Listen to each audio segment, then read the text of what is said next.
Last episode में हमने देखा था कि आइस स्प्रिंग के अवेकन होते ही कई सारे कल्टीवेटर्स एक ब्रिज को क्रॉस करने लगे, मगर इस ब्रिज को स्ट्रॉन्ग ब्लड लाइन वाले लोग ही क्रॉस कर सकते थे, जिसके चलते बस 7 लोग ही आइस स्प्रिंग के पास पहुंच पाए, जिसमें टियानलिन और युनफेई भी शामिल थे। हालांकि टियानलिन एक हेवन डिफायर होने की वजह से वो इस आइस स्प्रिंग की पावर को एब्जॉर्ब नहीं कर पा रहा था, क्योंकि द वे ऑफ हेवन उसे ऐसा करने से रोकने लगा। लेकिन टियानलिन हर बार की तरह इस बार भी हेवन के खिलाफ जाकर स्पिरिचुअल एनर्जी को एब्जॉर्ब करता है। अब आगे तो इस एपिसोड की शुरुआत में हम देख पाते हैं कि टियानलिन जबरदस्ती आइस स्प्रिंग की पावर को एब्जॉर्ब कर रहा, जिसके चलते वहाँ पर एक जोरदार एक्सप्लोजन हो चुका था। उस एक्सप्लोजन में रिलीज होने वाली ऑरा इतनी ज्यादा भयानक थी कि वो पूरे इलाके में फैलने लगी। इनफैक्ट जो लोग ब्रिज को क्रॉस नहीं कर पाए थे उन्हें भी इससे तकलीफ होने लगी, तो सभी लोग अपने आसपास एक पावरफुल शील्ड को फॉर्म कर लेते हैं, मगर फिर भी आइस स्प्रिंग की पावर उन पर पूरी तरह से हावी हो गई और फिर थोड़ी देर में वहाँ का माहौल शांत हो गया। वो लोग तो ये सब देखकर हैरान थे कि टियानलिन की वजह से आइस स्प्रिंग पूरी तरह से एक्सप्लोड हो गई। वहीं पर टियानलिन भी युनफेई को इस आइस स्प्रिंग की पावर से प्रोटेक्ट कर रहा था। शांगुएंग तो ये सब देखकर ही हैरान हो गया। वो कहने लगा कि ये बंदा तो इतने खतरनाक हेवनली ट्रिबुलेशन को भी आसानी से झेल पाया, यानी कि ये बंदा बिल्कुल भी एक नॉर्मल कल्टीवेटर नहीं हो सकता। वहीं पर युनफेई टियानलिन को अपने इतने करीब देखकर तुरंत ही उससे दूर हट गई। इधर एक बंदी टियानलिन पर काफी ज्यादा भड़क गई थी। वो कहती, देखो तुम्हारी वजह से आइस स्प्रिंग पूरी तरह से डिस्ट्रॉय हो गई, तुमने सिर्फ अपने फायदे के लिए उसे मैनिपुलेट किया और तुम्हारी वजह से हमें आइस स्प्रिंग के बेनिफिट नहीं मिलेंगे। अब यहाँ पर पेंगजिन को तो बस एक बहाना चाहिए था ताकि वो टियानलिन पर हमला कर पाए, इसलिए अपनी पावर्स को एक्टिवेट करते हुए टियानलिन से कहने लगा कि तुमने हमसे हमारा ट्रेजर छीन लिया है, अब आइस स्प्रिंग में कल्टीवेट करने का मौका हमें नहीं मिलेगा। तुम्हारे चलते हमारा इतना बड़ा नुकसान हो गया, इसलिए अब मैं तुम्हें जिंदा नहीं छोड़ूंगा। और अब यहाँ पर उस बंदे ने अपनी डिवाइन एनर्जी का इस्तेमाल करते हुए एक बहुत बड़ा फायरबॉल क्रिएट कर लिया था, मगर इससे पहले कि पेंगजिन टियानलिन पर अटैक कर पाए वहाँ पर तेज बारिश होना शुरू हो गई। वेल उस बारिश में भीगने की वजह से इन कल्टीवेटर्स में ढेर सारी स्पिरिचुअल पावर समाने लगती है। ये देखकर ही वो सभी लोग हैरान हो गए। उन्हें समझ नहीं आ रहा था कि आखिर इस बारिश में ऐसी कौन सी खास बात है जो उनकी पावर को इंक्रीज कर रही। तभी टियानफिंग कहता है कि इस बारिश में आइस स्प्रिंग की पावर छुपी है। वेल पहला तो हम लोग आइस स्प्रिंग के पास जा भी नहीं पा रहे थे, मगर टियानलिन की वजह से आइस स्प्रिंग की पावर हम पर बरसने लगी, यानी कि पहला बस 7 लोगों का ही इस आइस स्प्रिंग की पावर की वजह से फायदा होने वाला था, लेकिन टियानलिन की वजह से अब सभी कल्टीवेटर्स इसका फायदा उठा सकते थे, जिससे सभी लोग काफी ज्यादा खुश होकर कल्टीवेशन करना शुरू कर चुके। यहाँ पर टियानलिन सोच रहा था कि मैंने आइस स्प्रिंग को जबरदस्ती रिफाइन करने की वजह से हेवनली पनिशमेंट अपीयर हुई थी। भले ही उस वक्त हेवनली डाओ मुझे घायल नहीं कर पाया, लेकिन वो इतनी आसानी से मेरा पीछा नहीं छोड़ेगा। आफ्टर ऑल मैंने उसके रूल को ब्रेक किया है। और अब हमें टियानलिन के माइंड स्पेस का सीन दिखाया जाता है। वो कह रहा था कि इस बार के आइस स्प्रिंग के विजिट से मेरा काफी बड़ा फायदा हो गया। मेरी पावर इतनी ज्यादा इंक्रीज हो गई कि मैंने स्पिरिट सी realm की 9वीं स्टेज पर ब्रेक थ्रू कर लिया। इतना ही नहीं, आइस स्प्रिंग की वजह से मेरी सोल भी काफी ज्यादा पावरफुल बन गई। मेरी डिवाइन सोल अब हेवनली ह्यूमन realm पर पहुंच चुकी है। अच्छा हुआ कि मैंने लॉस्ट सिटी के आइस स्प्रिंग का यूज किया, वरना तो इस लेवल पर पहुंचना बिल्कुल भी आसान नहीं होने वाला था। और उतने में वो पूरा इलाका शेक होने लगा, जो देखते साथ ही सभी कल्टीवेटर्स समझ जाते कि अब थोड़ी देर में ये जगह कोलैप्स हो जाएगी, तो वो लोग फटाफट से अपने फ्लाइंग सोर्ड पर सवार होकर सीधे वहाँ से रवाना हो गए। वहीं पर टियानलिन और युनफेई भी ब्रिज पर पहुंच चुके थे, मगर उतने में युनफेई देखते कि टियानलिन पर बहुत ही भयानक प्रेशर रिलीज हो रहा, वो बिल्कुल भी उस ब्रिज को क्रॉस नहीं कर पा रहा था। यहाँ पर युनफेई ने तुरंत ही जाकर टियानलिन का हाथ थाम लिया। इसी दरमियान टियानलिन की सोर्ड उस खाई में गिर जाती है। इतना ही नहीं, वहाँ मौजूद कई सारी जीनियस भी इस इन पावर के फ्लो की वजह से घायल होने लगे। वहीं पर युनफेई टियानलिन को ऊपर खींचने की पूरी कोशिश कर रही थी, साथ ही साथ टियानलिन अपने पावर्स को चेक करता है और तभी उसने महसूस किया कि उसकी स्पिरिचुअल पावर तो पूरी तरह से सील्ड हो चुकी है। और ज्यादा बात तो तब बिगड़ गई जब उसने देखा कि स्पिरिचुअल पावर के साथ साथ उसकी chaos पावर भी ब्लॉक है, यानी कि वो अपनी किसी भी पावर का इस्तेमाल नहीं कर पाएगा। और तभी उसे ऊपर पुल करने के चक्कर में युनफेई भी उस ब्रिज से नीचे गिर जाती है। ये दोनों तो बड़ी तेजी के साथ उस खाई की तरफ फॉल कर रहे थे, मगर उतने में यंग ड्रैगन अपने मास्टर की मदद करने के लिए वहाँ पर पहुँच जाता है। वो टियानलिन को गिरता हुआ देखकर तुरंत ही अपने ट्रू ड्रैगन वाले फॉर्म को समन कर चुका और फिर उसने बड़ी तेजी के साथ जाकर युनफी का हाथ थाम लिया। वह स्ट्रगल करने वाले कल्टीवेटर्स ने भी ये सब देख लिया था। वो कहते हैं कि ये तो एक ट्रू ड्रैगन का डिसेंडेंट है। इस ट्रू ड्रैगन को कंट्रोल करना तो किसी के बस की बात नहीं, मगर टियानलिन ने तो इसे अपना गुलाम बना लिया, और वो भी एक ऐसा गुलाम जो टियानलिन को बचाने के लिए अपनी जान भी दे सकता है। पता नहीं टियानलिन ने ये सब मैनेज कैसे किया होगा। वहीं पर यंग ड्रैगन इन दोनों को उठाकर सतह पर लाने की कोशिश कर रहा था, मगर वहाँ गिरने वाली चट्टानों की वजह से ये काम और भी ज्यादा मुश्किल हो गया। यहाँ पर टियानलिन समझ गया था कि ये तो बस डा ऑफ हेवन का कहर है। वो सोचने लगा कि जब तक कि डा ऑफ हेवन मुझे घायल नहीं करता इसे सुकून नहीं मिलने वाला, और मेरी वजह से मैं दूसरों को तकलीफ नहीं होने दूंगा। और उतने में एक रॉक ने सीधे उसके मास्क पर पटककर उसके मास्क को भी डिस्ट्रॉय कर दिया, जिसके चलते टियानलिन का फेस युनफे के सामने रिवील हो गया। यहाँ पर वो युनफे से कहने लगा कि मैं चाहता हूँ कि तुम अपना ख्याल रखो, चाहे मेरे साथ कुछ भी क्यों ना हो जाए, लेकिन तुम्हें सरवाइव करना ही पड़ेगा। यहाँ पर युनफे टियानलिन का असली फेस देखकर काफी ज्यादा हैरान थी। उसे तुरंत ही अपनी बनाई हुई ड्राइंग याद आती है। वो तुरंत ही समझ गई कि टियानलिन ही वो बंदा है जो अक्सर उसके सपनों में आता था, यानी कि टियानलिन के साथ उसका एक बहुत ही पुराना रिश्ता है। और उतने में टियानलिन ने जबरदस्ती युनफे के हाथ से अपना हाथ छुड़वा लिया। वो वहाँ से सीधे बर्फ की खाई में गिर चुका था और युनफे चाहकर भी उसे बचा नहीं पाई। और अब ये सीन यहीं पर कट होकर हम सीक्रेट रेल्म के पैलेस को देख पाते हैं। वेल, ये पैलेस लॉस्ट सिटी की मास्टर से बिलोंग करता है, और वहीं पर हम टियानलिन को देख पाते हैं जो कि उस खाई में गिरने के बाद सीधे उसे यहाँ पर लाया गया था। यहाँ पर नियान टियानलिन को पोक करते हुए उसे उठाने की कोशिश करने लगी, और उतने में टियानलिन अपनी आंखें खोलता है। वो तो नियान को अपने इतने करीब देखकर ही घबराते हुए उठ गया था, और इसी चक्कर में इन दोनों के सिर आपस में जोरों से टकरा गए। अब यहाँ पर टियानलिन काफी ज्यादा कंफ्यूज था, इसलिए वो नियान से पूछने लगा कि बताओ तुम कौन हो, क्या मैं तुम्हें जानता हूँ? तो नियान भी अपना माथा रगड़ते हुए कहने लगी कि बड़े भाई मैं आपकी छोटी सिस्टर हूँ और मेरा नाम है नियान। जो सुनते साथ ही इनेट स्पिरिट तुरंत ही बाहर आ गई और टियानलिन से कहने लगी कि अब ये छोटी बच्ची कहाँ से आ गई। और सबसे हैरत की बात तो ये है कि इसने आपको बड़ा भाई बुलाया। वेल, यहाँ पर नियान इनेट स्पिरिट को देख नहीं पा रही थी, तो तुरंत ही टियानलिन के पास जाकर उससे पूछने लगी कि बड़े भाई क्या आपको भूख लगी है? अगर आप चाहो तो मैं आपके लिए गर्मा गर्म खाना पेश कर सकती हूँ। जिस पर टियानलिन कहता है ना, मुझे तो भूख नहीं लगी, मुझे तुम बस इतना बताओ कि तुम मुझे बड़ा भाई क्यों बुला रही, मैं तो तुम्हें जानता भी नहीं हूँ। तो नियान तुरंत ही टियानलिन को बताने लगी कि मदर ने मुझे बोला था कि आप ही मेरे बड़े भाई हो। अब ये सुनते साथ ही इनेट स्पिरिट और भी ज्यादा गुस्सा हो गई। वो टियानलिन को बताती है कि मास्टर मुझे इस बंदी की बातों पर जरा भी यकीन नहीं हो रहा, आप तो मॉर्टर रेल्म से बिलोंग करते हो और ये बंदी है सीक्रेट रेल्म से, ये तो बिल्कुल भी पॉसिबल नहीं। तो टियानलिन भी नियान से कहने लगा कि शायद तुमसे कोई गलती हो गई, मुझे नहीं लगता कि तुम मेरी सिस्टर हो। हालांकि नियान तो उसकी बात मानने के लिए जरा भी तैयार नहीं थी। वो कहती है कि चाहे आप इस बात को मानो या ना मानो, आप ही मेरे बड़े भाई हो। और उतने में लॉस्ट सिटी की मास्टर वहाँ पर पहुँच जाती है। अपनी मदर को देखते साथ ही नियान तुरंत ही उसके गले लगकर रोने लगी। वो कह रही थी देखो ना बड़े भाई मुझे बिल्कुल भी नहीं पहचान पा रहे, प्लीज अब आप ही ने बताया कि मैं इनकी सिस्टर हूँ। तो हॉल मास्टर कहती नियान तुम यहाँ से बाहर जाओ, मैं तुम्हारे भाई से अकेले में कुछ बात करना चाहती हूँ। जो सुनते साथ नियान वहाँ से रवाना हो गई। वहीं पर टियानलिन हॉल मास्टर को ग्रीट करते हुए अपने साथियों के बारे में पूछने लगा। उसे युनफे और यंग ड्रैगन की काफी ज्यादा फिक्र हो रही थी, जिस पर हॉल मास्टर जवाब देते हुए बताने लगी कि वो सभी लोग महफूज हैं। लॉस्ट सिटी में काफी ज्यादा क्यास मचा था, जिसके चलते मुझे मजबूर होकर उन लोगों को लॉस्ट सिटी से बाहर भेजना पड़ गया।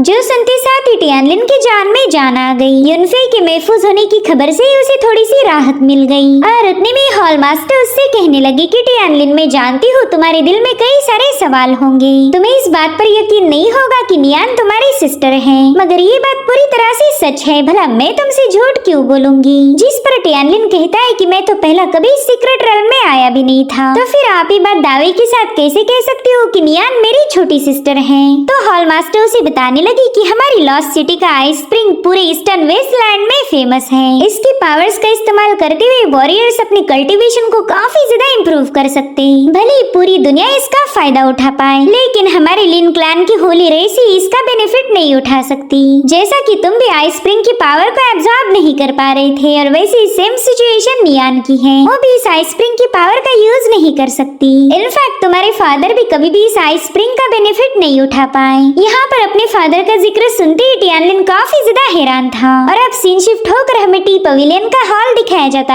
है, जहाँ पर यंग मास्टर मू युनफे के बारे में जानकारी हासिल करने के लिए पहुंच चुका था। यहाँ पर मास्टर हान कहने लगे कि युनफे अगर आपके अल्केमी सोवरेन को ज्वाइन करे तो ये उसकी खुशनसीबी होगी। इससे तो हमारे टी पवेलियन की शान और भी ज्यादा बढ़ जाएगी। लेकिन मुझे आपको ये बताते हुए अफसोस हो रहा कि युनफे आपके साथ नहीं आ पाएगी। दरअसल यंग मास्टर मू युनफे को अपने साथ इसलिए ले जाना चाहता था क्योंकि युनफे के पास एक मेडिसिन हीलर बॉडी थी। हालांकि मास्टर हान ने युनफे को उनके साथ भेजने से इनकार कर दिया। जो सुनते साथ ही यंग मास्टर मू का सर्वेंट अपनी ग्यूकिन लेकर उनके सामने पहुंच जाता है। मास्टर हान को तो ये लग रहा था कि ये बंदा उन पर अटैक करेगा, मगर उसने तो अपना इंस्ट्रूमेंट प्ले करते हुए गाना गाना शुरू कर दिया। वेल, इस बंदे की खास बात ये थी कि ये कभी भी नॉर्मली बात नहीं करता, बल्कि ये हमेशा गाना गा के ही अपनी फीलिंग्स को जाहिर करेगा। तो तुरंत ही सिंगिंग करते हुए कहने लगा कि ईस्टर्न वेस्टलैंड में ऐसा कोई नहीं जो हमारे अल्केमी डाओ के खिलाफ जाए। आफ्टर ऑल वो यहाँ के मेडिसिन किंग हैं। उनकी तो जितनी तारीफें की जाए वो कम है। उनके पास न जाने कितने ही सारे सीक्रेट फॉर्मूलाज और एंशिएंट मेथड्स होंगी। और अगर हमारे महान राजा युनफे को अपने डिसाइपल बनाना चाहते हैं तो ये सिर्फ युनफे की खुशनसीबी होगी। इनफैक्ट आपने तो खुश होकर युनफे को हमारे साथ विदा कर देना चाहिए। और फिर ऐसे गाने गाते गाते वो बंदा मास्टर हान के पाव के पास पहुंच गया। तभी मास्टर हान कहते कि मैं तुम लोगों की बात समझता हूँ, इसमें युनफे का काफी ज्यादा फायदा होगा,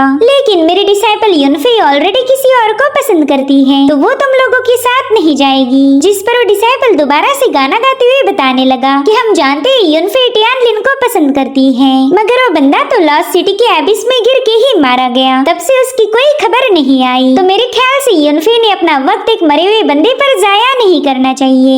अगर वो ऐसा करेगी तो उसके हाथ से एक सुनहरा मौका निकल जाएगा। फिर मास्टर हान ये मत बोलना कि हमने आपको आगाह नहीं किया था। उतने में ही वो यंग मास्टर कहने लगा कि इंपीरियल कैपिटल से खुद होकर युनफे के लिए बुलावा आया, तो आप इस इंपीरियल डिक्री को मना नहीं कर सकते। अगर युनफे प्यार से मेरी बात नहीं मानेगी फिर मुझे उस पर जबरदस्ती करनी पड़ेगी। और ऐसी वार्निंग देने के साथ वो बंदा अपने सर्वेंट को लेकर वहाँ से रवाना हो गया। यहाँ पर मास्टर हान काफी ज्यादा परेशान हो गए। वो बिल्कुल भी युनफे को इन लोगों के साथ भेजना नहीं चाहते थे, मगर वो तो चाहकर भी युनफे की कोई मदद नहीं कर पाएंगे। वहीं दूसरी तरफ युनफे टियानलिन को काफी ज्यादा मिस कर रही थी। जब से टियानलिन उस एबिस में गिरा तब से उसकी कोई खबर नहीं मिली थी और इसी की वजह से युनफे काफी ज्यादा बेचैन है। और अब सीन शिफ्ट होकर हमें लॉस्ट सिटी का नजारा दिखाया जाता है, जहाँ पर नियान अपने भाई के साथ मॉर्टर वर्ल्ड में जाना चाहती थी। वहीं पर टियानलिन अपने ही ख्यालों में खोया हुआ था। वो दिल ही दिल में कहने लगा कि मैंने तो कभी इमेजिन भी नहीं किया था कि मेरे फादर इस लॉस्ट सिटी में आ चुके हैं। इनफैक्ट उनका तो यहाँ की मास्टर के साथ रिलेशनशिप भी था। जो सुनते साथ ही इनेट स्पिरिट टियानलिन से कहने लगे कि रिलेशनशिप होना कौन सी ही बड़ी बात है। अपने फादर को जज करने से पहला आपने खुद के बारे में सोचना चाहिए।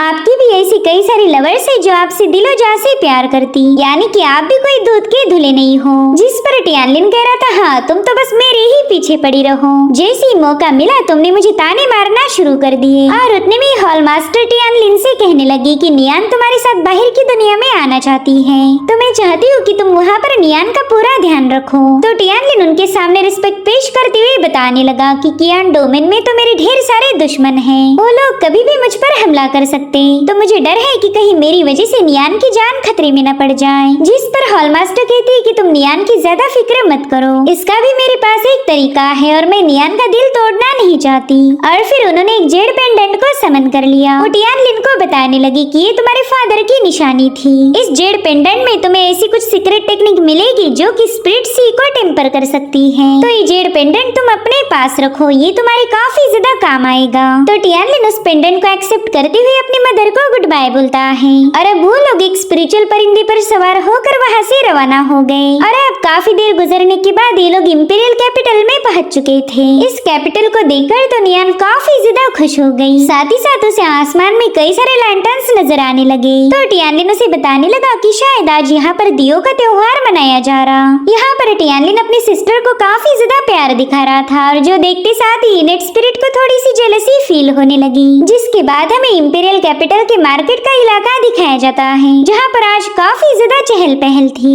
सभी मॉर्टल्स बड़ी खुशी के साथ दियो के त्योहार को एंजॉय कर रहे थे और वहीं पर हम युनफेई को देख पाते हैं कि मेडिसिन किंग के लोग मुझे यहाँ से ले जाने आए हैं, तो मैं बस थोड़ी देर के लिए उनका ध्यान भटकाऊंगी और तब तक मैं चाहती हूँ कि तुम क्राउचिंग ड्रैगन रेसिडेंस जाओ। मैं चाहती हूँ कि तुम वहाँ से टियानलिन के बारे में इंफॉर्मेशन हासिल करो। काफी दिनों से उसकी कोई खबर नहीं मिली, तो सर्वेंट तुरंत ही वहाँ से रवाना हो गई। वहीं दूसरी तरफ टियानलिन भी नियान को लेकर मार्केट में पहुँच चुका था। यहाँ पर कैंडिड हॉर्स को देखते साथ ही नियान के मुँह में पानी आ गया। वो कहती बड़े भाई प्लीज मुझे ये चीज दिलाओ, ये मुझे काफी ज्यादा डिलीशियस लग रही। अब यहाँ पर टियानलिन कैंडिड हॉर्स खरीद ही रहा था कि तभी युनफेई की उस पर नजर पड़ गई। वो तो टियानलिन को अपने सामने देखकर ही काफी ज्यादा खुश हो गई, जिसके बाद वो इमोशनल होकर सीधे टियानलिन की तरफ आगे बढ़ने लगी। मगर फिर युनफेई को अचानक से ही रुकना पड़ गया। मैंने दूर से ही टियानलिन को किसी और लड़की के साथ देख लिया। वो दोनों एक साथ काफी ज्यादा खुश नजर आ रहे थे, तो युनफेई मायूस हो गई। उसे गलतफहमी हो गई कि टियानलिन इस बंदी को पसंद करता है, तो बिना टियानलिन से मिले ही वहाँ से रवाना हो गई। इधर टियानलिन को भी ऐसा फील हुआ कि युनफेई उसके आसपास है, तो वो उसे इधर उधर ढूंढने लगा।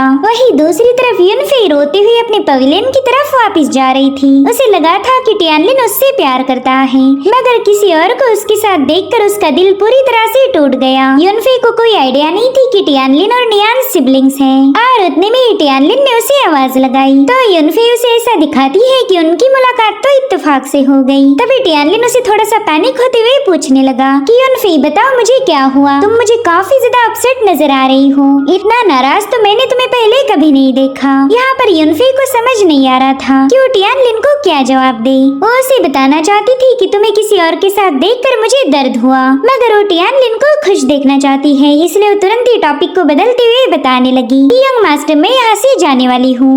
अब ये सुनकर तो टियानलिन भी थोड़ा सा पैनिक हो गया। वो उससे पूछता है कि बताओ तुम कहाँ जा रही हो, मैं सब कुछ जानना चाहता हूँ। युनफेई प्लीज मुझसे कोई बात मत छुपाओ। तो युनफेई कहने लगी कि मेडिसिन किंग पैलेस के कल्टीवेटर ने मेरे टैलेंट को पहचान लिया और अब मेडिसिन किंग चाहते हैं कि मैं उनकी डायरेक्ट डिसाइपल बन जाऊं, तो मैं भी उनकी इस ऑफर को मना नहीं कर सकती। बस कुछ ही दिनों में मुझे कियान डोमेन छोड़कर जाना पड़ेगा। वेल पहला तो युनफेई यहाँ से बिल्कुल भी जाना नहीं चाहती थी, मगर अब टियानलिन को किसी और के साथ देखकर उसने ये फैसला लिया। वो खुद को और हर्ट नहीं करना चाहती थी। यहाँ पर टियानलिन दिल ही दिल में सोचने लगा कि पास्ट लाइफ में जब मेरी युनफेई से मुलाकात हुई थी तब वो ऑलरेडी मेडिसिन किंग की डिसाइपल थी। इनफैक्ट उसे तो पैलेस सेंटेस के टाइटल से भी नवाजा गया था, तो शायद यही युनफेई की किस्मत है। एक बार फिर से मुझे उससे दूर जाना पड़ेगा, लेकिन जब हमारी दोबारा से मुलाकात होगी उस वक्त मैं कभी युनफेई को खुद से अलग नहीं करूंगा। इसलिए वो तुरंत ही युनफेई से कहने लगा कि मेडिसिन किंग की डिसाइपल बनना तो ऑनर की बात है, इससे तुम्हारा फ्यूचर ब्राइट होगा। तो बताओ तुम एग्जैक्टली कब निकलने वाली हो। अब युनफेई को इस सवाल की बिल्कुल भी उम्मीद नहीं थी। उसे तो लगा था कि टियानलिन उसके जाने पर ऐतराज जताएगा, इसलिए वो टियानलिन से पूछने लगी कि क्या तुम वाकई ऐसा चाहती हो कि मैं यहाँ से चली जाऊँ। अब इस पर टियानलिन उसे बताने ही वाला था कि ये हमारी आखिरी मुलाकात नहीं है, मगर उतने में ही नियान वहाँ पर पहुँच जाती है। वो बंदी काफी डरावनी आवाज में टियानलिन से कहने लगी कि सीनियर आप तो मुझे छोड़कर गायब हो गए थे, लेकिन मैंने आपको ढूंढ लिया। जिसके बाद वो अपने उसी डरावनी अंदाज में युनफेई के पास पहुँच गई और टियानलिन से पूछने लगी कि सीनियर बताओ ये खूबसूरत लड़की कौन है। अब टियानलिन इस पर कोई जवाब दे पाई इससे पहले नियान युनफेई से कहने लगी कि तुम मेरे सीनियर को मुझसे छीन नहीं सकती। वहीं पर टियानलिन को समझ नहीं आ रहा था कि नियान ऐसी हरकतें क्यों कर रही है, तो कहने लगा नियान प्लीज इनके साथ बदतमीजी मत करो। उतने में ही युनफेई उसके सिर पर हाथ रखते हुए बड़े ही प्यार से जवाब देती है कि कोई भी तुम्हारी सीनियर को तुमसे छीन नहीं सकता, मैं तो बस उनकी दोस्त हूँ और मुझे तुमसे मिलकर काफी ज्यादा खुशी हुई। जो सुनते साथ ही नियान तुरंत ही नॉर्मल हो गई। वो कह रही थी कि सिस्टर क्यों ना तुम भी हमारे साथ ज्वाइन करो, हम लोग सिटी को एक्सप्लोर कर रहे हैं। तो युनफेई ने भी उसकी बात मान ली। आज इस सिटी में दियो का त्योहार मनाया जा रहा था, तो नियान ने उसे दिल खोलकर एंजॉय किया। अब हम देखते हैं कि वहाँ के एक टावर में कल्टीवेटर्स की पार्टी चल रही थी, जिसमें इस सिटी का यंग इंपीरियल लॉर्ड भी शामिल है। एक बंदा उसे बता रहा था कि आज त्योहार के दिन तो इस सिटी को काफी अच्छे से सजाया गया। आपने जो कमांड दी थी उसे हमने पूरे दिल से फॉलो किया है, इसीलिए इस खुशी के मौके पर मैं आपके लिए टोस्ट करना चाहूँगा। आपका डोमिनेंस ऐसा ही बना रहे। इनफैक्ट कियान डोमेन कॉन्टेस्ट की विनर भी आप ही बन जाओ। आपकी जीत देखकर हम सबको भी विनर होने का एहसास होगा। और देखते ही देखते वहाँ मौजूद हर एक कल्टीवेटर उस इंपीरियल यंग मास्टर के लिए टोस्ट करने लगा। ये सब देखकर तो यंग मास्टर भी काफी ज्यादा खुश हो गया। तभी युनफी और नियान वहाँ से गुजर गए। जैसे ये बात उस इंपीरियल यंग मास्टर को पता चली, वो तुरंत ही युनफी को देखने के लिए बालकनी में पहुँच जाता है। यानी कि ये बंदा भी युनफी को काफी ज्यादा पसंद करता था। मगर टियानलिन को उनके साथ देखते उस यंग मास्टर को गुस्सा आ गया। उसे लग रहा था कि कहीं ये बंदा युनफी को उससे छीन न ले, इसलिए वो गुस्से में अपने चमचों से पूछने लगा कि आखिर ये बंदा है कौन, मुझे इसके बारे में सारी जानकारी चाहिए। इधर ये तीनों एक बहुत ही खूबसूरत लेक के पास आ चुके थे। इन लोगों ने नियान को बताया था कि अगर कोई विश मांगकर लैम्प को लेक में छोड़ दो तो तुम्हारी विश पूरी हो जाएगी। इसलिए नियान कहने लगी कि मैं चाहती हूँ कि मदर, फादर, टियानलिन और नियान ये हमेशा साथ रहे, हमें कोई कभी अलग ना कर पाए। यहाँ पर टियानलिन उसकी विशेष को सुनकर ही इमोशनल हो गया, क्योंकि उसे जल्दी नियान से अलग होना पड़ेगा। वहीं पर युनफे ने भी दिल ही दिल में विश मांगकर अपने लैम्प को रिलीज कर दिया। यहाँ पर नियान उससे पूछ रही थी कि सिस्टर बताओ ना, आपने कौन सी विश मांगी, मुझे तो आपकी आवाज सुनाई ही नहीं दी। जिस पर युनफे हंसते हुए कहने लगी कि अगर तुम जोर से बोलकर विश मांगो तो पूरी नहीं होती, हमने अपनी विशेष को सीक्रेट रखना चाहिए। जो सुनते साथ ही नियान तो काफी ज्यादा नाराज हो गई और उसका लैम्प भी अब काफी दूर चला गया था। तो युनफे कहती नियान नाराज मत हो, मैं तो बस तुम्हारे साथ मजाक कर रही थी। मैं ये बात अच्छे से जानती हूँ कि नियान की विश जरूर से पूरी होगी। वहीं पर टियानलिन भी उसे यही समझा रहा था कि हाँ बिल्कुल तुम्हारी विश जरूर से पूरी होगी। और उतने में इस सिटी में आतिशबाजी होना शुरू हो गई, जो देखकर तो नियान की होश उड़ गए। ये सब वो पहली बार एक्सपीरियंस कर रही थी। भले ही सीक्रेट रॉयल में उसने इस त्योहार के बारे में काफी सारी कहानियाँ सुन रखी है, मगर आँखों से पहली बार देखा।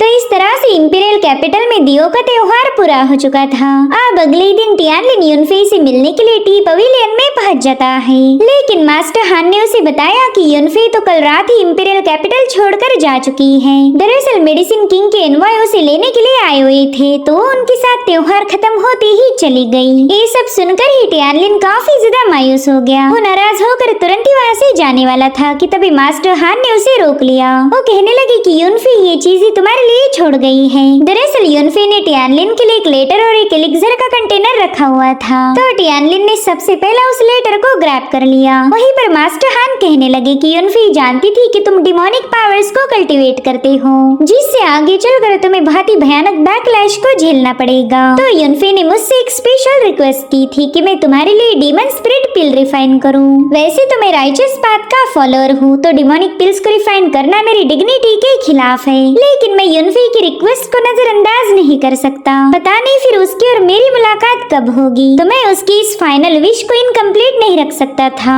जिसके बाद मास्टर हान वो एलिक्सर पिल वहीं पर छोड़ के वहाँ से चले गए। मास्टर हान को भी युनफे के जाने से दुख हुआ था। आफ्टर ऑल उन्होंने युनफे को अपनी खुद की बेटी जैसे पाल पोस कर रेज किया था। अब यहाँ पर टियानलिन युनफे के लेटर को पढ़ने लगा। उस लेटर में कहती है कि अब हम बिछड़ने वाले हैं, तो इन पलों में मुझे हमारी सबसे पहली मुलाकात याद आ गई। तुमसे हकीकत में मिलने से पहले ही मैं सपनों में तुमसे कई बार मिल चुकी हूँ। ऐसा लगता था कि तुम मेरे सोलमेट हो और कोई हम दोनों को एक दूसरे से अलग नहीं कर सकता। तुम्हारी याद में मैं हर रोज तड़पती रही। मैं तुमसे मिलना चाहती थी, लेकिन फिर मुझे मुलाकात से भी डर लगता। ऐसा फील होता था कि अगर हम मिले तो हमें दोबारा से बिछड़ना होगा। और फिर मैंने इमोशनल होकर सपनों में तुम्हें किस किया, इस डर से कि कहीं ये पल मेरे हाथ से फिसल न जाए। यंग मास्टर, पता नहीं हमारी मुलाकात कब होगी, लेकिन मैं चाहती हूँ कि आप अपना ख्याल रखो। तो इस तरह से टियानलिन और युनफे एक बार फिर से अलग हो गए। अब अगले सीन में हमें एक अरीना दिखाया गया। यहाँ पर इंपीरियल सिटी के जीनियस बेवजह ही टियानफेंग को बुली कर रहे थे। उन्होंने टियानफेंग को तो घायल किया ही, मगर उसकी जूनियर यानशियांग को भी ट्रैप कर लिया। तो यानशियांग को बचाने की खातिर टियानफेंग सीधे उस बंदे पर अटैक करने के लिए पहुंच जाता है, मगर उस बंदे के चमचे ने टियानफेंग पर एक जोरदार पंच हिट कर दिया, जिससे टियानफेंग घायल होती हुई सीधे अरीना की तरफ गिरने लगा। साथ ही वो यंग मास्टर उससे कह रहा था कि समझदार बंदा तो वही होता है जो समय रहते हार मान ले, मगर तुम तो एक नंबर की जिद्दी इंसान हो। इतना ही नहीं, यहाँ पर उस बंदे के जितने भी साथी मौजूद थे उन सब ने टियानफेंग पर जबरदस्त हमले करना शुरू कर दिए। उनसे बारी बारी मार खाने के बाद फाइनली टियानफेंग बुरी तरह से घायल होकर अरीना में पटक चुका था। यहाँ पर टियानफेंग इतना घायल हो गया कि उसका किंग आर्मर भी उसकी कोई मदद नहीं कर पाया। अब इस डायस पर हम एक और कल्टीवेटर को देख पाते हैं। वो कह रहा था कि मेरे साथ पावरफुल से पावरफुल जीनियस की फौज है। अगर तुम लोग नहीं चाहते कि इस बंदे जैसी तुम्हारी हालत हो जाए तो फटाफट से मेरे पीछे आकर खड़े हो जाओ। जो ऐसा नहीं करेगा उसे अपने फैसले की भारी कीमत अदा करनी पड़ेगी। हम तुम सबकी इतनी पिटाई करेंगे कि फिर तुम्हें मजबूर होकर ही हमारे सामने सबमिशन करना पड़ेगा। यहाँ पर फ्लेम क्लाउड नेशन के डिसाइपल्स को इस बंदे पर काफी ज्यादा गुस्सा आ रहा था, मगर वो उसके साथ बैटल कर पाई इससे पहले टियानलिन की वहाँ पर एंट्री हो गई। उसने आते साथ ही अपनी क्यास स्वॉर्ड का इस्तेमाल करते हुए यानशियांग को आजाद किया। साथ ही उस यंग मास्टर से कहने लगा कि क्यों ना मेरी साथियों की बजाय मैं ही तुम्हारे साथ थोड़ा सा टाइम पास करूं। वैसे भी कई दिनों से मैंने किसी की जम की धुलाई नहीं की, तो तुम्हारे साथ फाइट करने में मजा आएगा। और इतना कहते साथ ही टियानलिन ने वहाँ पर थंडर समन करते हुए अपना डोमिनेंस साबित कर दिया। उसके थंडर के अपीयर होते ही वो पूरा एरिया शेक होने लगा, जिसके बाद टियानलिन अपने थंडर को सीधे उस अरीना पर रिलीज कर देता है, जिससे वहाँ पर बहुत बड़ा एक्सप्लोजन हो गया। इतना ही नहीं, इंपीरियल कैपिटल के कई सारे डिसाइपल इस हमले में बुरी तरह से घायल हो गए और फिर एक तूफानी एंट्री के साथ टियानलिन अरीना में उतर चुका था। वहीं दूसरी तरफ यानशियांग फटाफट से जाकर टियानफेंग को संभालने लगी। वहीं पर यान और लांग भी टियानलिन को वहाँ देखकर काफी ज्यादा खुश हो गए। उन्हें पता था कि टियानलिन के यहाँ होते हुए कोई उन्हें बुली नहीं कर पाएगा, मगर कैपिटल के जीनियस भी कुछ कम नहीं, उनमें तो घमंड कूट कूट के भरा हुआ था। उन्हें तो ऐसा लगता था कि कियान डोमेन में उनकी ही हुकूमत है। उसमें से एक बंदा टियानलिन से कहने लगा कि देखो, चूहों का सरदार यहाँ पर आ चुका है। मुझे तो लगा था कि टियानलिन कई दिनों तक अपने बिल से बाहर नहीं आएगा, मगर तुमने तो बड़े ही कूल अंदाज में यहाँ पर एंट्री मारी, उसके लिए मैं तुम्हें अप्रिशिएट करता हूँ। इधर टियानलिन उस बंदे की बकवास को फुल टू इग्नोर मारते हुए टियानफेंग से पूछने लगा कि बताओ, क्या इन लोगों ने तुम्हें काफी ज्यादा हर्ट किया है? तुम बस एक बार बोल दो तो मैं इन सबकी वाट लगा दूंगा। मगर टियानफेंग एक जीनियस है, वो तुरंत ही अपनी पावर्स को एक्टिवेट करते हुए कहने लगा कि मेरे दोस्त, मैं अपना रिवेंज खुद ले सकता हूँ। वेल, यहाँ पर टियानलिन को उसकी बातों से बुरा नहीं लगता, क्योंकि वो जानता था कि टियानफेंग राइचियस पाथ पर चलने वाला एक योद्धा है। तो जाहिर सी बात थी कि वो इतनी आसानी के साथ दुश्मनों के सामने घुटने नहीं टेकेगा। इसलिए टियानलिन कहता है, ठीक है, तुम खुद अपने हाथों से बदला लोगे, लेकिन तुमसे पहला मैं इनकी पिटाई करने वाला हूँ। फिक्र मत करो, मैं इन्हें जान से नहीं मारूंगा, वो काम तुम खुद अपने हाथों से करोगे। टियानलिन की बातें सुनकर इंपीरियल जीनियस कहने लगा कि तू हमारा कुछ भी उखाड़ नहीं सकता। जैसे हमने टियानफेंग को धोया, तेरी भी हालत वैसे ही होने वाली है। मैं तो तेरी मेरिडियंस को ब्रेक करके तुझे अपाहिज बनाने वाला हूँ। फिर तू रेंगते हुए कीड़े जैसा आकर मेरे सामने रहम की भीख मांगेगा, लेकिन वो भी तुझे नहीं मिलने वाली। उतने में ही टियानलिन अपना पाँव जमीन पर पटकते हुए बड़ी तेजी के साथ डिवाइन पावर्स को रिलीज करने लगा। वो कहता है कि तुम पांचों ने मिलकर मेरे दोस्तों को बुली किया था, तो मैं चाहता हूँ कि तुम पांचों एक साथ मिलकर मेरा मुकाबला करो, क्योंकि मेरे पास तुम्हारे जैसे लूजर्स पर जाया करने के लिए ज्यादा वक्त नहीं है। उसकी बातें सुनकर वो लोग भी थोड़ा सा शॉक हो गए। उसमें से एक बंदा तो जोर जोर से हंसने लगा। उसे टियानलिन की बातें काफी ज्यादा फनी लग रही थी। वो कहता, यार, मैंने अपनी जिंदगी में ढेर सारे नमूने देखे, लेकिन इस बंदे ने तो बकवास करने के मामले में उन सबको पीछे छोड़ दिया। ये तो अपनी बड़ी बड़ी बातें फेंक कर ही हमें डराना चाहता है। उतने में एक और जीनियस टियानलिन से पूछता है कि मेरे भाई, जरा बताएगा इतना कॉन्फिडेंस तूने कहाँ से खरीदा? तुझे समझ तो आ रहा है ना, तूने हम पांचों को एक साथ चैलेंज किया। क्या तुझे डर नहीं लग रहा कि हम तेरी चटनी बना देंगे? तभी उनमें से एक नकाब पहनी बंदी कहने लगी कि इसने जानबूझकर हम पांचों को चैलेंज किया, ताकि जब ये हार जाएगा तब सबको ये लगेगा कि हमने टीम अप होकर इसकी धुलाई की और इसी वजह से ये हार गया। तुम लोग इसे जितना बड़ा बेवकूफ समझ रहे हो, ये उतना है नहीं। इसे अच्छे से पता है कि अपनी होने वाली जलीलियत को कम कैसे किया जाए। उस बंदी के डायलॉग सुनते साथ ही वहाँ मौजूद कल्टीवेटर जोर जोर से हंसने लगे। इन सब ने मिलकर टियानलिन का काफी अच्छे से मजाक उड़ाया, लेकिन इसका टियानलिन पर कोई असर नहीं होता, क्योंकि वो अच्छे से जानता था कि बस थोड़ी देर में ये सभी लोग उसके हाथों तबाह हो जाएंगे। और अब उन 5 जीनियस में से एक बंदा कहने लगा कि टियानलिन, हम तेरे साथ फाइट करने के लिए तैयार हैं, मगर तू तो ये बात अच्छे से जानता ही होगा कि हम सबकी एक रेपुटेशन है। किसी लूजर की पिटाई करना हमारी डिग्निटी के खिलाफ होगा, तो इसी वजह मुझे से मुकाबला करने से पहले तुझे अपनी काबिलियत साबित करनी होगी। अगर तुझ में दम होगा तो तू जरूर से क्वालिफाई हो जाएगा, जिसके बाद हम फटाफट से मुकाबले की शुरुआत कर सकते हैं। तो टियानलिन भी इसके लिए राजी हो गया। वैसे भी उसे अपनी काबिलियत साबित करने में ज्यादा वक्त नहीं लगने वाला। तो अब उस जीनियस ने तुरंत ही अपने एक दोस्त को आवाज लगाई। वो कह रहा था, मेरे दोस्त यांग यू, मैं चाहता हूँ कि तुम इस टियानलिन की स्ट्रेंथ को चेक करो, और हाँ, इस पर कोई रहम मत दिखाना। मैं चाहता हूँ कि तुम इस पर फुल पावर के साथ अटैक करो। जो सुनते साथ ही यांग यू ने तुरंत ही हवा में छलांग लगा दी। साथ ही वो बंदा अपने पावर्स को रिलीज करते हुए बताने लगा कि मैं टियानजाओ किंगडम का एक जीनियस हूँ। मगर वो कुछ और बकवास कर पाई इससे पहले टियानलिन की डिवाइन पावर ने उस बंदे को फ्रैक्शन ऑफ सेकंड में ही खत्म कर दिया।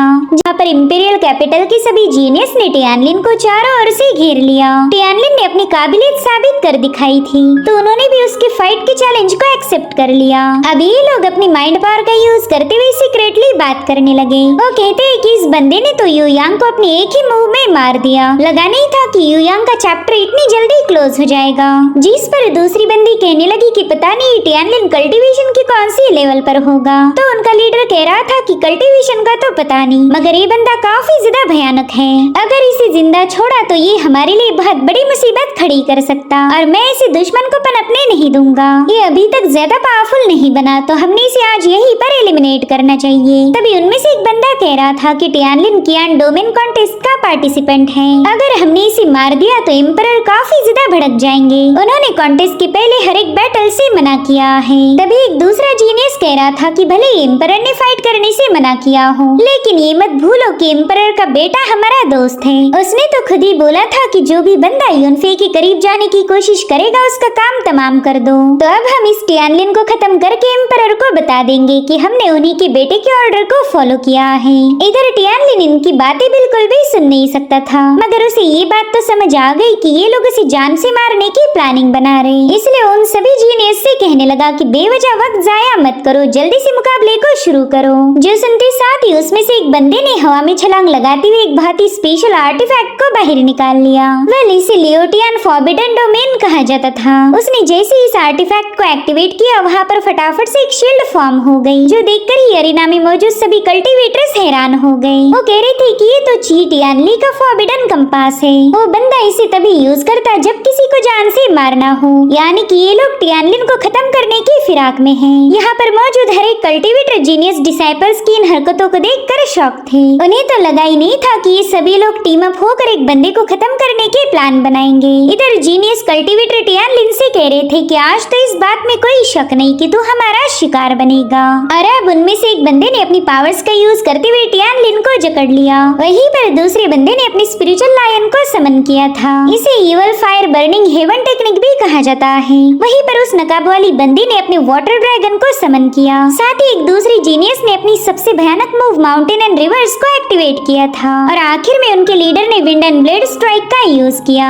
टियानलिन तो बस अपनी जगह पर खामोशी से ये सारा तमाशा देख रहा था, और तब तक इन सभी के अटैक उसकी तरफ बड़ी तेजी से आगे बढ़ने लगे। उन्होंने एक साथ मिलकर टियानलिन पर हल्ला बोल दिया था, जिसके चलते वहाँ पर काफी तेज एक्सप्लोजन हो जाता है। वहाँ पर शील्ड मौजूद होने के बावजूद भी उस हमले की ऑरा शील्ड से बाहर आने लगी, जिसे देखकर ही सभी लोग हैरान रह गए। वहीं पर टियानलिन के दोस्त उसके लिए काफी ज्यादा फिक्रमंद थे। लांग और यान टियानलिन को पुकारने लगे, और कुछ लोग इन सभी जीनियस को रूथलेस कह रहे थे, क्योंकि उन्होंने कायरो वाली हरकतें की थी। वो कहते हैं कि वो बेचारा बंदा तो बड़ी भयानक मौत मारा गया। वाकई ये कल्टीवेशन की दुनिया काफी ज्यादा बेरहम है। इधर इन सभी जीनियस के सामने ढेर सारा स्मोक फैला हुआ था, मगर उन्हें पूरा यकीन है कि टियानलिन का किस्सा खत्म हो गया। लेकिन उतने में ही उनकी उम्मीदों पर पानी फेरते हुए टियानलिन की आवाज आने लगी। साथ ही साथ टियानलिन भी उनके सामने अपीयर हो चुका था। वो अपने कपड़ों को साफ करते हुए कहने लगा कि इंपीरियल कैपिटल के जीनियस किसी काम के नहीं। यहाँ पर वो जीनियस तो उसे जिंदा देखकर ही हैरान रह गए। इसमें से हर एक बंदे ने अपनी सबसे खतरनाक टेक्निक का यूज किया था, लेकिन फिर भी ये लोग टियानलिन को मारने में नाकाम रहे।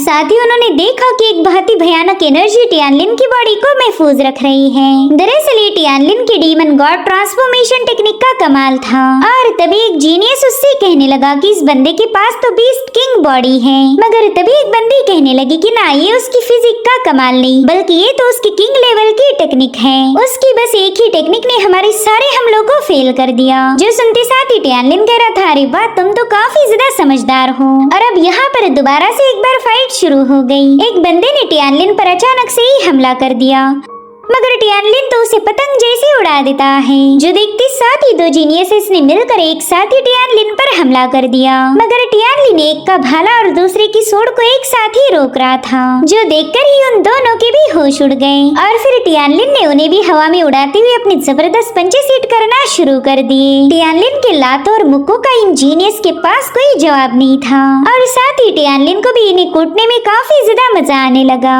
वो तो न जाने कब से इंपीरियल कैपिटल की जीनियस इसको सबक सिखाना चाहता था, तो आज उसे ये मौका मिल गया। इधर वो नकाब वाली बंदी पूरी तरह से एग्जॉस्ट होते हुए कहने लगी कि इस बंदे की फिजिकल बॉडी काफी ज्यादा स्ट्रांग है। अगर तुम लोगों को जिंदा रहना है तो जल्दी से इस कंपास को डीएक्टिवेट करो। इधर वो कंपास वाला बंदा भी अपने साथियों की ऐसी हालत देखकर काफी ज्यादा कंफ्यूज हो गया। उसने तो ये शील्ड इसलिए एक्टिवेट की थी ताकि टियानलिन को खत्म किया जाए, मगर उन्हें लेने के देने पड़ गए। और उसी वक्त टियानलिन उसके पास पहुंच गया। वो कह रहा था, मेरे दोस्त तुम बिल्कुल फिक्र मत करो, मैंने तुम्हें पहले ही बोला था कि मैं तुम में से किसी को जान से नहीं मारूंगा। मैं तो बस यहाँ पर टाइम पास करने आया था, जो कि अब मेरे ख्याल से हो चुका है। और इतना कहते साथ ही टियानलिन ने उस बंदे को भी उसके दोस्तों के पास पटक दिया। ये सभी लोग टियानलिन से काफी ज्यादा डरे हुए थे, और अब टियानलिन ने अपनी डिवाइन पावर्स का इस्तेमाल करते हुए शील्ड की भी धज्जियां उड़ा दी। मगर उसी वक्त वहाँ पर एम्परर का बेटा पहुंच चुका था, तो टियानलिन ने फटाफट से अपनी हेवनली आइज का इस्तेमाल करते हुए इस बंदे की कल्टीवेशन को चेक किया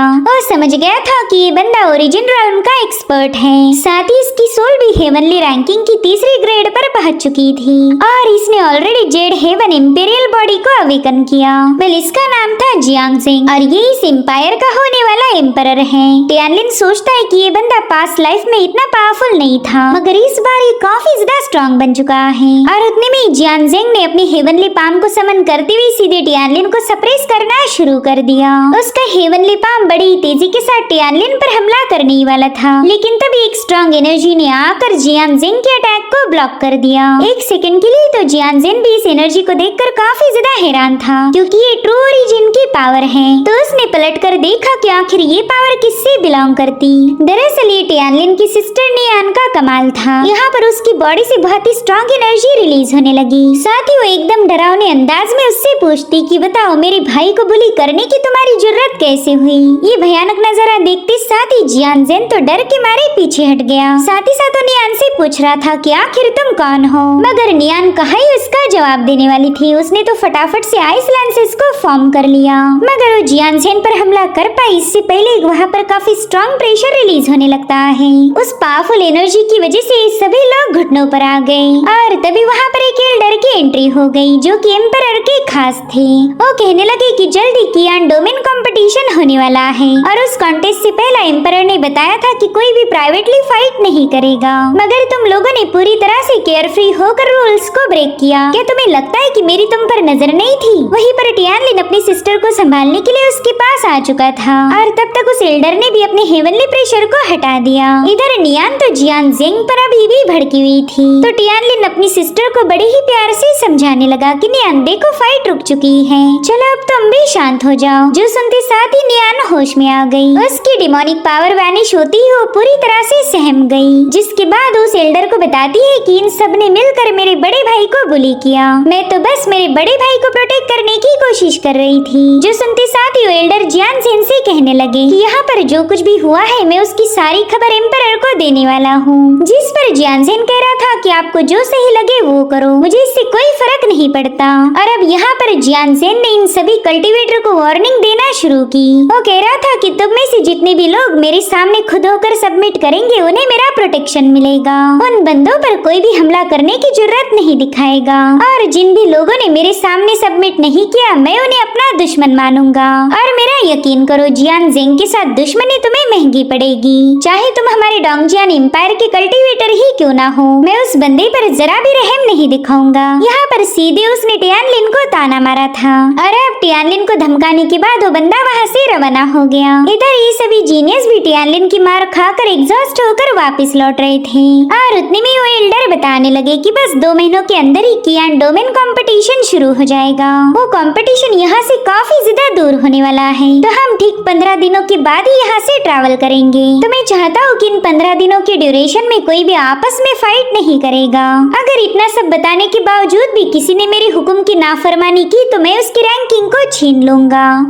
मुझे यहाँ पर अब कोई प्राइवेट फाइट नहीं चाहिए। तुम्हारे अंदर जितना भी जोश है वो कियान डोमेन कॉन्टेस्ट के लिए बचा के रखो। साथ ही साथ एल्डर टियानलिन से कहने लगे कि मैं चाहता हूँ कि तुम अपनी प्रोफाइल को थोड़ा सा लो रखो। अगर तुम अपनी मूव्स को ऐसे ही रिवील करते गए तो दुश्मन इसका फायदा उठाएंगे। जिस पर टियानलिन कह रहा था कि आप ये बात इंपीरियल कैपिटल के जीनियस को समझाएं। अगर वो लोग मेरे पीछे नहीं आएंगे तो मैं भी उनके साथ फाइट नहीं करूँगा। और अब हमें सीधे 15 दिनों बाद की कहानी दिखाई गई। ये सभी कल्टीवेटर एक फ्लाइंग कैरेज में सवार होकर अपने डेस्टिनेशन की तरफ आगे बढ़ रहे थे। वहीं पर नियान को तो इस सफर में काफी ज्यादा मजा आ रहा था। साथ ही एल्डर सबको बता रहे थे कि हम डीमन विल्डरनेस माउंटेन के रेंज में पहुंच चुके हैं। हमें कुछ दिन और ट्रैवल करनी पड़ेगी, जिसके बाद हम इंपीरियल एक्सट्रीम माउंटेन पर पहुंच जाएंगे। हमें वहीं पर रुककर कियान डोमेन के ओपनिंग का इंतजार करना होगा। जो सुनते साथ ही सभी डिसाइपल्स काफी ज्यादा एक्साइटेड हो गए। वो लोग कहते हैं कि कियान डोमेन कॉन्टेस्ट के विनर्स को होली लैंड में कल्टीवेट करने का मौका मिलेगा, तो हम इस सुनहरे मौके को बिल्कुल हाथ से नहीं जाने देंगे।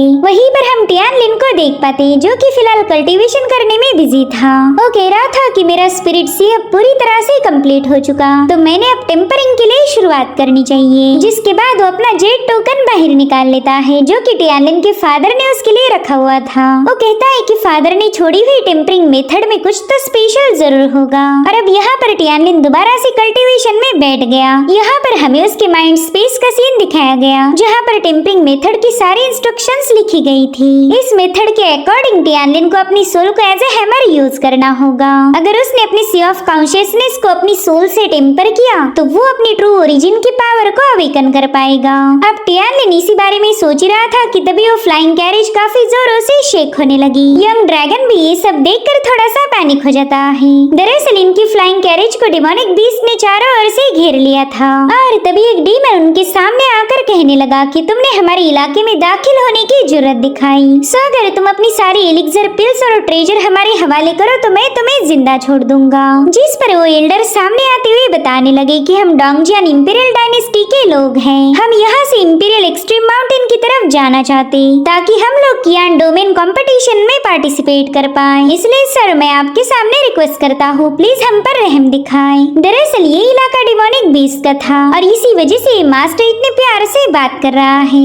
मगर डीमन तो ठहरे डीमन, भला उन्हें कहा ही प्यार वाली भाषा समझ आती। वो कह रहा था कि मैं तुम्हारे एम्पायर का सदस्य नहीं हूँ, इसलिए हम किसी भी एम्पायर से नहीं डरते। जिसके बाद उसने अपने साथियों को हुक्म दिया कि जल्दी से इन पर हमला कर दो। वेल उन डिमोनिक बीस्ट को अपनी तरफ आता हुआ देखकर उस मास्टर ने तुरंत ही वहाँ पर एक शील्ड फॉर्म कर ली। मगर उस बंदे के पास बड़ा ही भयानक वेपन था, जिसके एक ही अटैक में इस मास्टर की शील्ड की धज्जियां उड़ गई। जो देखते साथ ही मास्टर अपने सभी कल्टीवेटर को बताने लगा कि खुद को डिफेंड करना शुरू कर दो। जो सुनते साथ ही इन सभी कल्टीवेटर्स ने उन डिमोनिक बीस्ट के साथ फाइट करना शुरू कर दी। इनफैक्ट यान ने तो अपने फायर पावर का इस्तेमाल करते हुए कई सारे डिमोनिक बीस्ट को एक ही झटके में निपटा दिया और उतने में एक डिमोनिक बीस्ट सीधे नियान पर अटैक करने के लिए पहुंच जाता है। लेकिन टियानलिन ने समय रहते उस डिमोनिक बीस्ट का काम तमाम कर दिया। यहाँ पर वो नियान को बता रहा था कि ये जहाज अब बिल्कुल भी सेफ नहीं रहा, इसीलिए हमें आगे का सफर खुद ही तय करना होगा। मगर उतने में एक डीमन उनके सामने पहुंच गया। वो नियान से कह रहा था कि ये बच्ची तो काफी ज्यादा क्यूट है, मुझे तो पूरा यकीन है कि इसका मांस सॉफ्ट और डिलीशियस होगा। जो सुनते साथ ही नियान तो डर के मारे टियानलिन के पीछे छुप गई। वहीं पर यंग ड्रैगन भी उस डीमन पर काफी ज्यादा भड़क गया था। यहाँ पर वो डिमोनिक बीस्ट टियानलिन से कहने लगा कि अगर तुम्हें मरने का शौक नहीं तो जल्दी से इस लड़की को मेरे हवाले कर दो। मगर उसी वक्त नियान की डिमोनिक एनर्जी एक्टिवेट हो गई। जो देखते साथ ही वो डीमन कह रहा था, अरे ये तो मेरी ही जैसी डीमन है, मैं तो अपनी बिरादरी वालों पर हमला नहीं करूंगा। और उतने में ही यंग ड्रैगन ने अपने असली फॉर्म को एक्टिवेट कर दिया। उसके रोर करते साथ ही वो पूरा इलाका शेक हो रहा था। साथ ही साथ सभी डिमोनिक बीस्ट ने उसके सामने सिर झुकाया और समझ गए थे कि ये तो ट्रू ड्रैगन का वंशज है। अगर इसके सामने कोई गड़बड़ी की तो ये हमें मार देगा।